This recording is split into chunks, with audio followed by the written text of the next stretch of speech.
Welcome, grade 8 students. Our topic is Lesson 19, Classifying Graphs of System of Linear Equations as Intersecting, Parallel, and Coinciding Lines. Again, what is the meaning of system of linear equations? Ito lang yung set of two or more linear equation. So, sila yung ginagraph natin, magkaka-partner, sama-sama sa isang Cartesian plane. Now, what are the intersecting, parallel, and coinciding lines? Mamaya ipapakita ko ulit sa inyo ang kanilang graph. Our objectives for this lesson, number 1, you can now arrange the system of linear equations in two variables to standard form and slope-intercept form. Actually, alam nyo na or master nyo na how to arrange the linear equation into standard form and slope-intercept form. The difference is, system na siya. Ibig sabihin, more than one equation na yung ating ina-arrange into standard and slope-intercept form. Number 2, you can now identify the graphs of system of linear equations in two variables as parallel, intersecting, or coinciding without graphing them. So, kahit hindi na natin siya i-graph, malalaman nyo na kung siya ay parallel, intersecting, or coinciding lines. Let us have our recap. What are the different kinds of graph? So, itong ating graph na to is a consistent and independent system. The lines are intersecting. Nag-intersect sila at exactly 1 point. 1 point lang ang common nila. That's why we have one solution. Second natin, inconsistent. The lines are parallel. Even you extend both ends, they will never intersect. Wala silang common point. That's why we have no solution. And lastly, consistent and dependent. The lines are coinciding. Magkapareho lang ng graph. Magkapatong yung ating line. Lahat ng points nila, pareho sila. That's why we have infinitely many solutions. Now, how to arrange again the equation into standard form? Step 1, arrange the equation to ax plus by equals c. Tandaan, ito ang equal sign natin. So, ang nasa left side na equation ay yung x followed by y. Sa right side yung constant. Yung a, b, and c are the numerical coefficient. Yung x and y, yung literal coefficient or yung two variables natin. Coefficient A should not be negative and not in fraction form. Ito po yung A natin, yung katabi ni X. Dapat daw hindi siya negative and hindi siya naka-fraction. And number 3, simplify if possible. Yung A, B, and C, try nyong i-simplify. Kung pwede pa natin i-divide sa isang integer para bumaba ang place value. How about arranging it into slope-intercept form? Step 1 natin, arrange into y equals mx plus b. Ang equal sign natin, sa left side ay y, sa right side ay yung x, followed by yung constant. Tandaan yung m stands for slope, b stands for y-intercept, yung y at x natin yung dalawang variable. And then, y should not have numerical coefficient other than 1. So, dapat ang katabi ni y dito ay yung invisible 1, wala dapat ibang katabing number si y. Now, how can we know what kind of graph will be formed without graphing the system of linear equations? So, ngayon, paano natin malaman kung hindi natin i-graph? So, ito na yan. Again, these are the different kinds of linear system. Ito ang ating graph.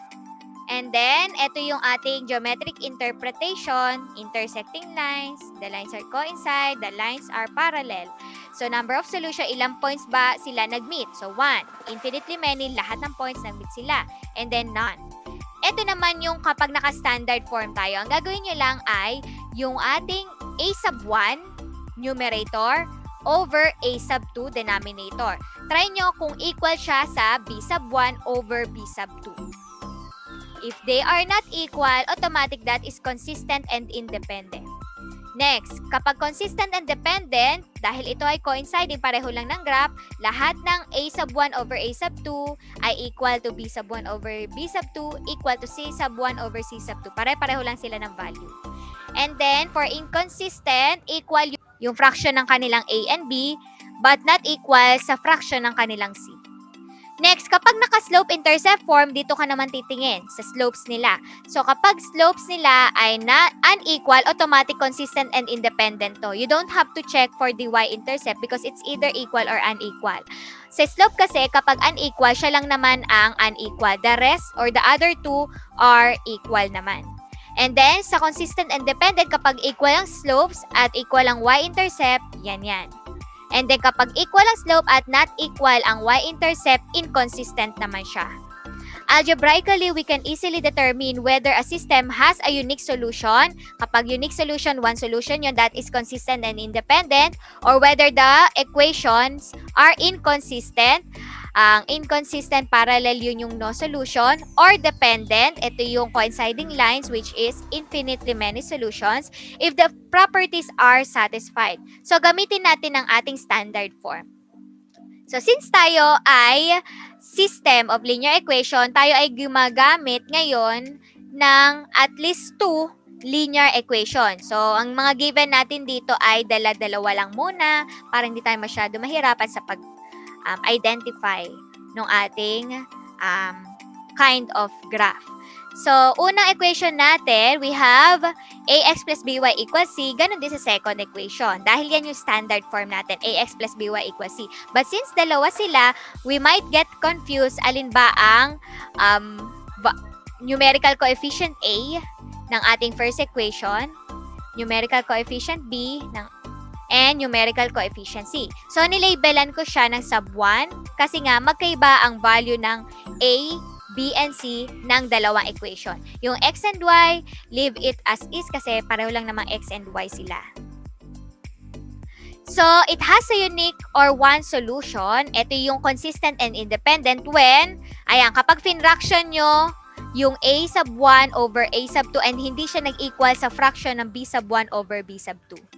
Next, no solution or inconsistent kapag yung fraction ng kanilang a ay equal sa fraction ng kanilang b but not equal sa fraction ng kanilang c. And then, infinite number of solution or consistent and dependent kapag all of their fractions ng a, b, and c are equal. So, ito ulit yung ating lecture about that. Let's start with using the standard form. So, here's our system of linear equations. So, first step, you have to arrange the equations into standard form. So, we have step 1, arrange the equation to ax plus by equals c.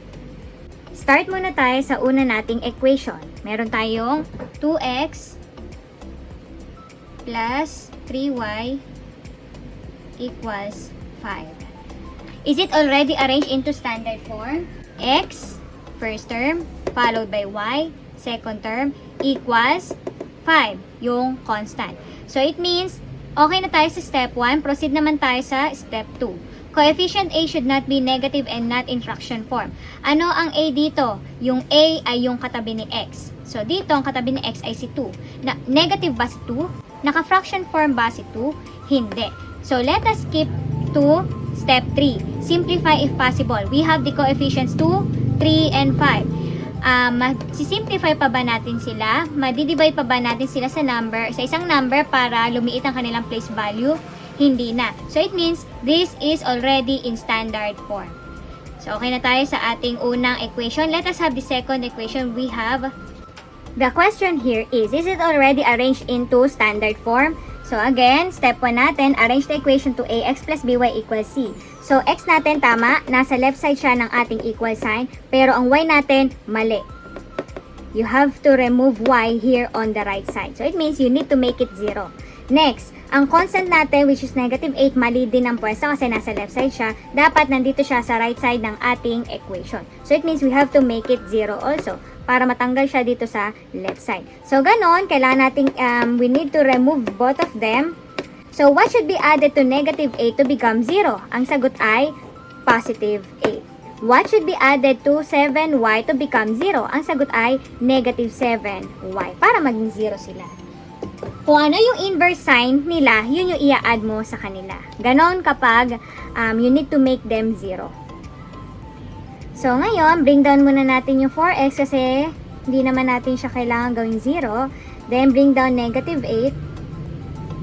And then, ano ulit ay i-add natin kay negative 8 to become 0? Ang sagot ay positive 8. And then, equals muna natin 7y. Sa right side, bring down 7y. What should be added to 7y to become 0? Ang sagot ay negative 7y. O, ngayon, wait. Ang rule ng ating APE, kung anong in-add mo sa isang side na equation, yun din ay i-add mo sa kabilang side na equation. Dito sa left side, nag-add tayo ng positive 8. You have to add also on the right side ng positive 8. And then, dito sa right side, nag-add tayo ng negative 7y. You have to add it also on the left side. So, ganun lang yun. Salitan lang sila. So, let us solve. Bring down si 4x dahil wala namang ibang like terms ang ating variable x. So, bring down 4x. Negative 8 and positive 8, automatic 0 na to. Different sign, subtract. 8 minus 8 is 0. Natanggal na talaga natin si negative 8. And then, bring down negative 7y. Siya na lang natira. Equals 7y minus 7y, 0 na to. Natanggal na rin natin si y sa right side. Then, bring down 8. So, ayan na. Okay na tayo sa ating arrangement into standard form na siya ay ax plus by equals c na. Ax plus by equals c. Let's proceed with our second step. So, coefficient a should not be negative and not in fraction form. Etong a, yung katabi ni x, hindi naman siya negative at hindi naman siya naka-fraction form. Proceed sa step 3. Simplify if possible. Si 4, negative 7, and 8 ba, pwede pa natin i-divide sa isang integer para para lumiit ang kanilang place value?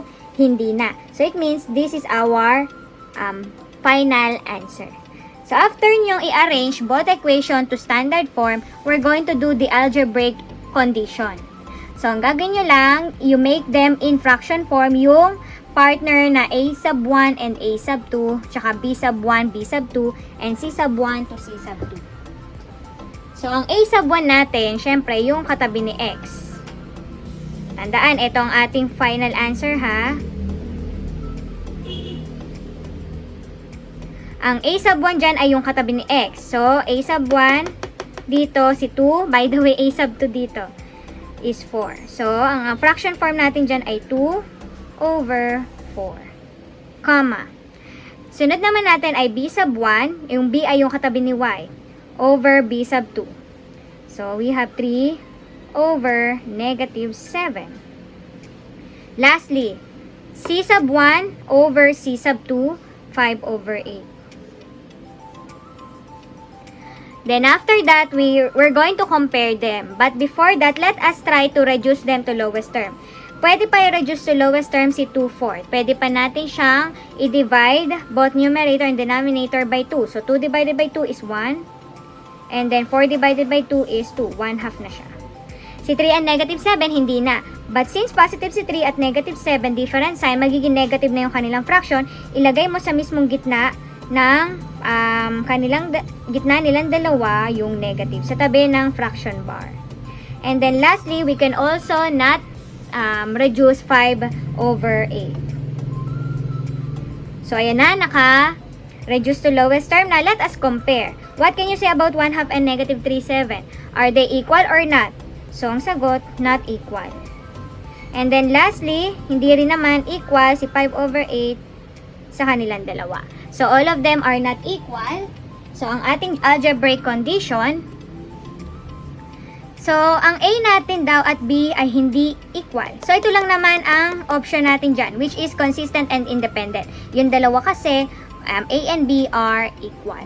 So, ito na yan. Automatic, kapag not equal na yun, wala na naman tayo ibang option, kundi consistent and independent. Kahit hindi ka na mag-proceed sa pagkuha ng ating C. So, anyways, ayan, A is not equal to B and is not equal to C. Okay? So, it means this is consistent and independent. Kapag consistent and independent, ano siya? Parallel, intersecting, or coinciding. So, ang sagot ay intersecting lines. So, therefore, they are intersecting lines. Let's have our second example. Ang gagawin ulit natin, we need to arrange them into standard form, and then after that we can now do the algebraic conditions, whether it is a consistent independent, and inconsistent. So let's start. So step 1 natin, arrange into ax plus by equals c. Start muna tayo sa unang equation. So the question is it already arranged to standard form? So ax ay nasa left side ng ating equation, tama. Pero si y, dapat nasa left side kasi si y dito ay nasa right side. We have to make it 0 to remove y on the right side. And then lastly, tama naman si constant kasi nasa right side siya ng ating equation. Tandaan, para malaman mo kung nasa left or right side siya, tumingin kayo sa ating equal sign.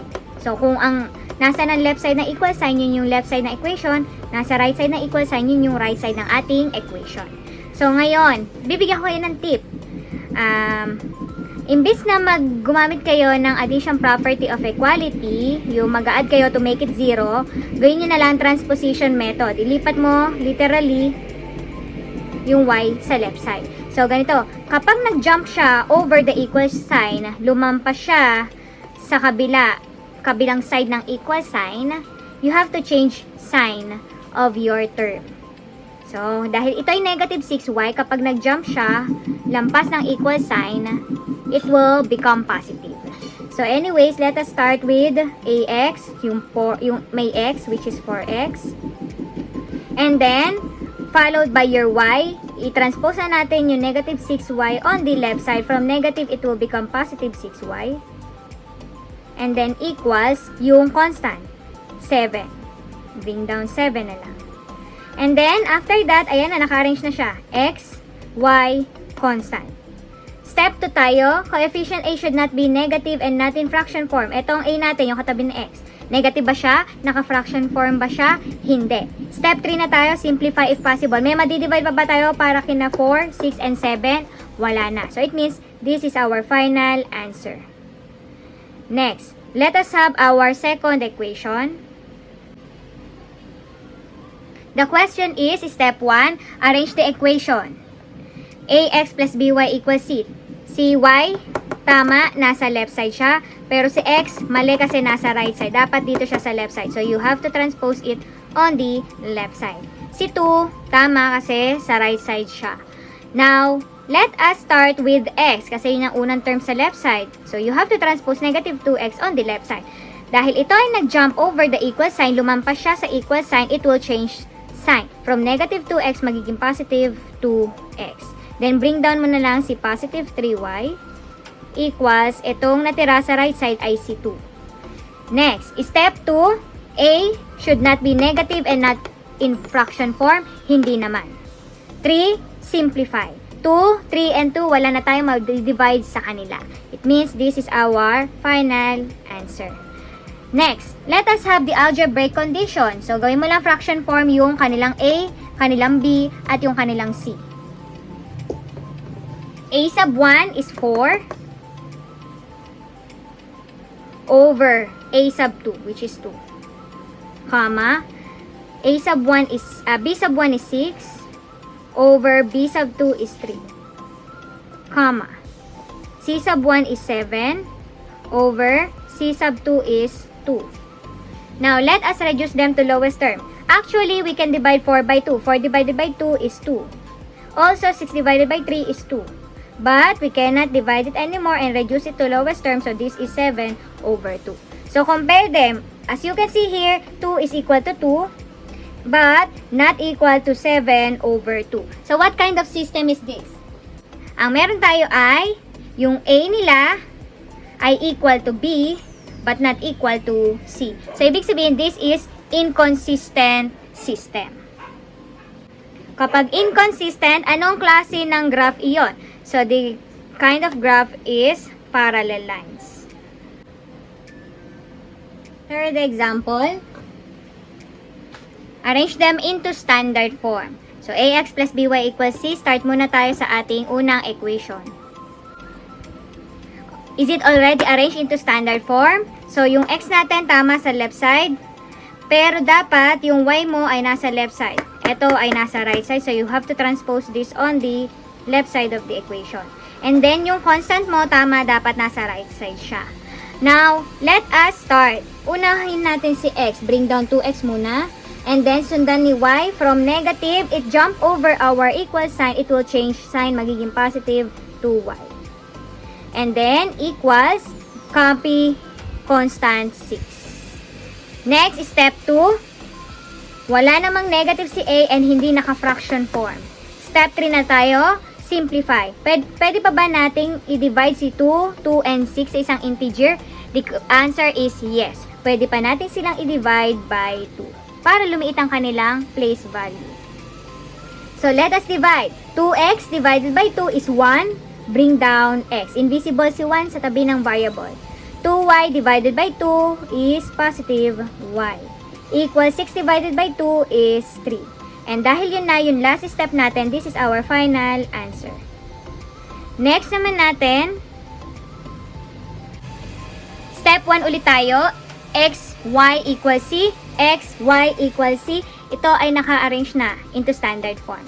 Step 2, hindi naman negative si a at hindi naka-fraction form.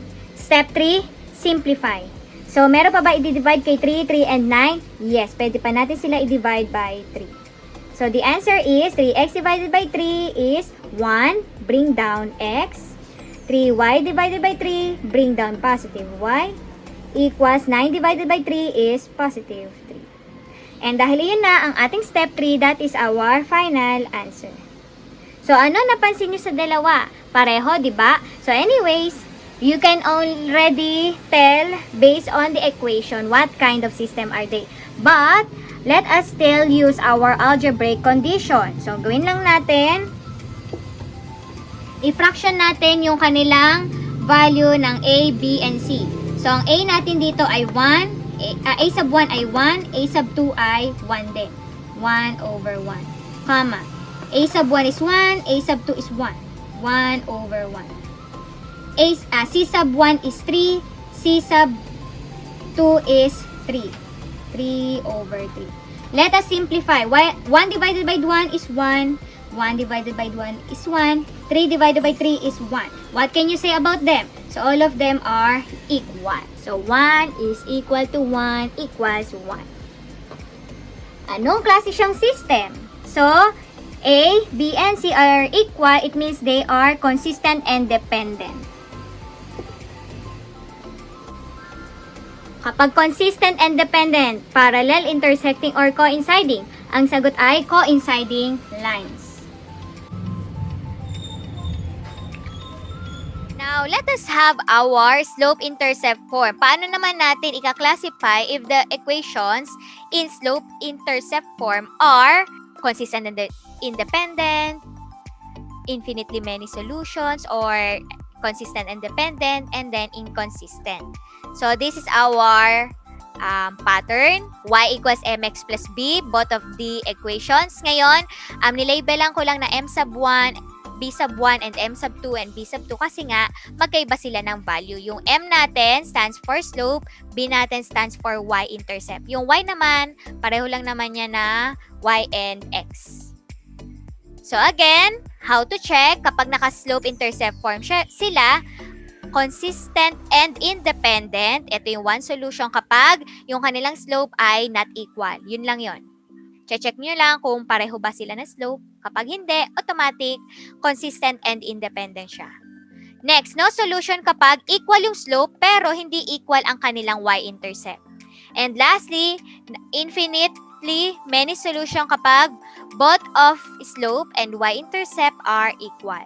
So, ito ang ating lecture again. Let us use again our examples, but now we're going to transform them into slope-intercept form. How can we classify the system of linear equations as graphs of parallel, intersecting, or coinciding lines if we're going to use their slope-intercept form?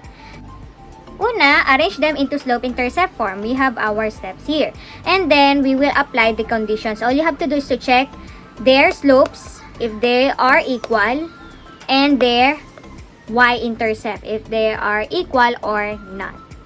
Let us try to solve our first equation. So now, first step natin ay arrange the equation to y equals mx plus b. So, yung y natin dito, nasa left, tama, nasa left siya. Yung x dito ay nasa right, mali. Dapat ito ay nasa right. And then, yung constant dito ay nasa right, tama, nasa right siya. So, mali lang ng pwesto ay yung x natin. So, it means we have to remove x on the left side. We need to make it 0. Gamit muna ulit tayo ng APE or Addition Property of Equality para maalala nyo yung tamang process. Ito yung tamang process. Okay? So, what should be added to 2x to become 0? So, ang pwede mo i-add dyan ay yung inverse sign niya. Ano ba kabaligtaran niyang sign? So, ang kabaligtarang sign niya ay negative. So, let us copy 2x and then add it by its inverse sign. So, ang inverse niya ay negative 2x.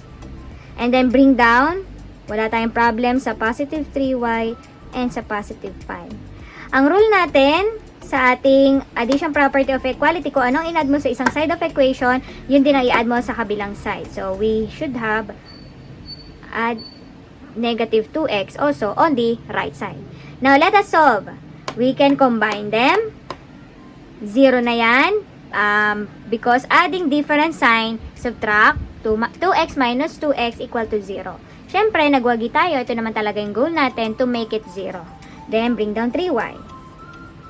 We cannot combine them kasi ito ay may variable x, ito naman ay constant. So, just copy.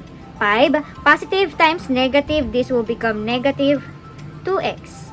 Ngayon, magkabaligtad sila ng pwesto, dapat ay y equals mx plus b. Magkabaligtad yung ating b at yung mx. So, ang gagawin mo lang dyan, pag-flip mo lang. So, let us copy 3y equals, una muna si negative 2x bago si positive 5. Step 2.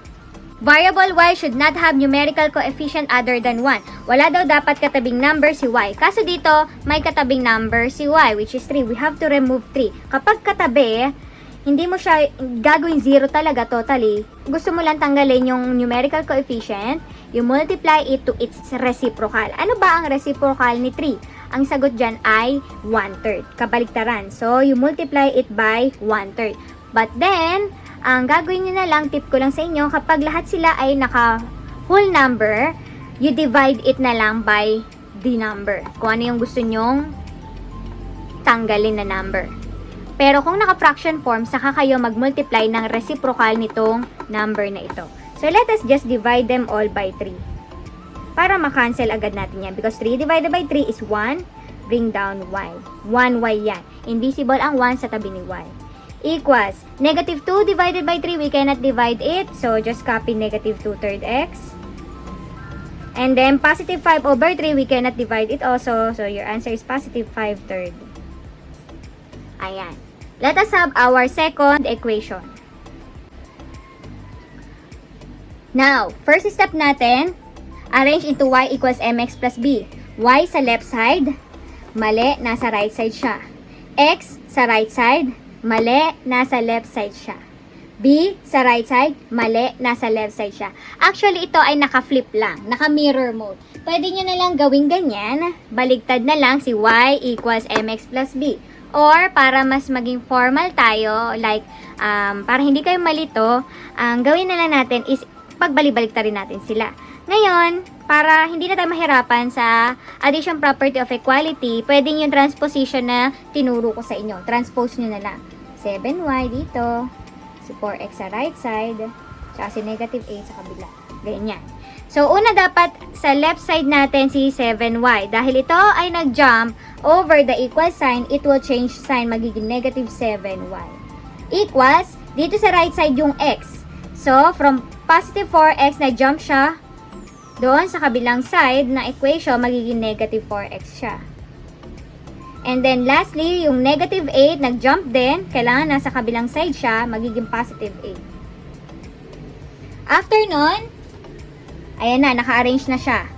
Y equals yung x and then yung y-intercept. Now, second step natin, wala dapat katabing number si y. Pero meron dito siyang negative 7. So, you divide them all by negative 7 para matanggal. Negative 7 divided by negative 7, cancel na yan, bring down y. Equals, negative 4 over negative 7, we cannot divide it.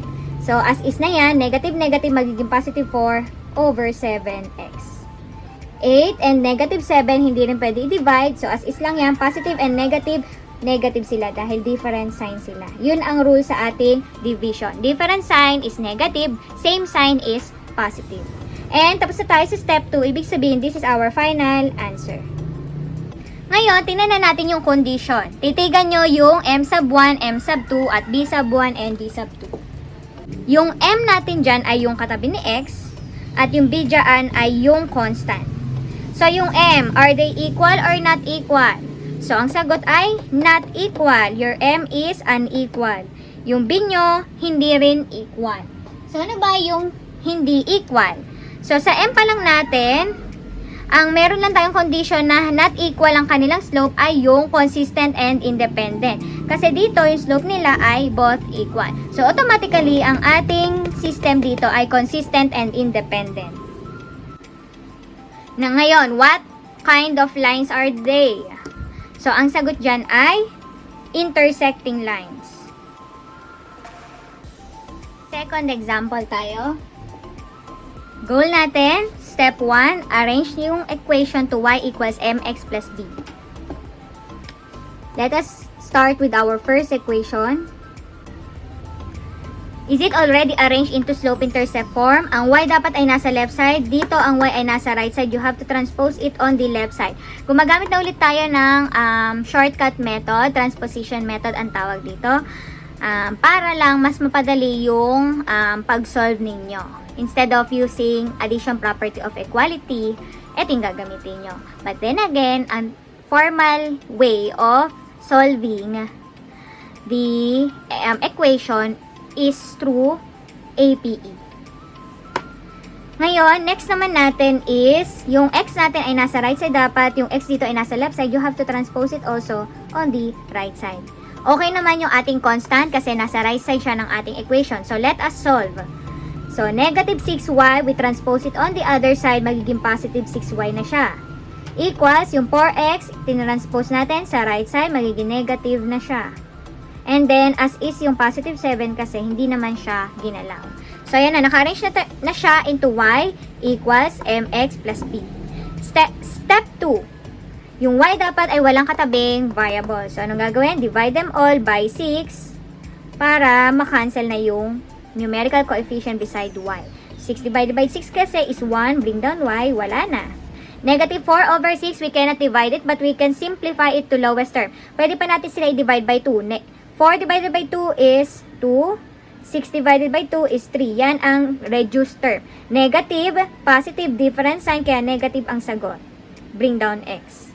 7 over 6, we cannot reduce it to lowest term, kaya copy nyo na lang. And that is the last step. This is our final answer. Let us have the second equation. Is it already arranged into slope-intercept form? Dapat ang y, tama, nasa left side. Yung x, tama, nasa right side. Yung b, tama, nasa right side ng equation. Kaso, baligtad sila. Pag baligtarin lang natin sila, you don't have to change the sign. Kasi, hindi naman sila nagbago ng kanilang side ng equation. So, let us copy 3y equals, una muna si x, negative 2x. Bago yung ating y-intercept, which is positive 2. Step 2 na tayo, walang katabing coefficient si y except 1. Kaso may 3 tayo. Divide them all by 3 para matanggal siya. So, 3 divided by 3 is 1. Bring down y equals, hindi na to mare-reduce to lowest term. Negative positive is negative 2/3 x. And then, hindi na rin positive 2 over 3. Ayan. And that is our last step. Ibig sabihin, this is our answer. Ngayon, check mo lang yung m tsaka yung b. So, yung slope niya, yung katabi ng x, equal, right? Pero yung b nila, hindi equal. So, alin dito, yung ang slope niya ay equal, pero ang b nila ay not equal. So, ang tamang sagot ay inconsistent. Their slopes are equal, but their y-intercepts are not equal. So, the system is inconsistent. Kapag inconsistent, what kind of lines? Ang sagot ay parallel lines. Example natin. So, ang gawin ulit natin, solve muna natin yung first equation. Is it already arranged into slope-intercept form? Yung y ay nasa left side dapat, kaso ang y dito ay nasa right side. Transpose it to the left side. Yung x ay dapat nasa right side, ito, transpose. Yung b natin, okay naman kasi nasa right side siya ng ating equation. So, let us solve. From negative 2y, magiging positive 2y, equals, from positive 2x, magiging negative 2x. And then bring down positive 6. Step 2, remove the numerical coefficient beside y by dividing them by 2. 2 divided by 2, y. Negative 2 divided by 2, negative x. 6 divided by 2, positive 3. Last step na yon, so this is our final answer. Let us have our second equation. Is it already arranged into slope-intercept form? So, dapat y sa left side, tama. X sa right side, mali. B sa right side, tama. So, transpose 3x on the right side. Bring down 3y equals, from positive 3x, magiging negative 3x. Bring down positive 9. And then, step 2, remove the numerical coefficient beside y. Divide them all by 3. So, 3 divided by 3, y. Negative 3, positive 3, negative x. 9 divided by 3 is positive 3. So, last step na yon, this is our final answer. Ano napansin nyo sa ating equation? Pareho, di ba? Anyways, pakita pa rin natin yung ating condition. So, ang m dito, yung katabi ni x. Anong katabi ni x? Negative 1. Pareho sila negative 1. Ang b nila, parehong positive 3. So, parehong m at b, that it lies on consistent and dependent system. So, what kind of lines are they? That is coinciding.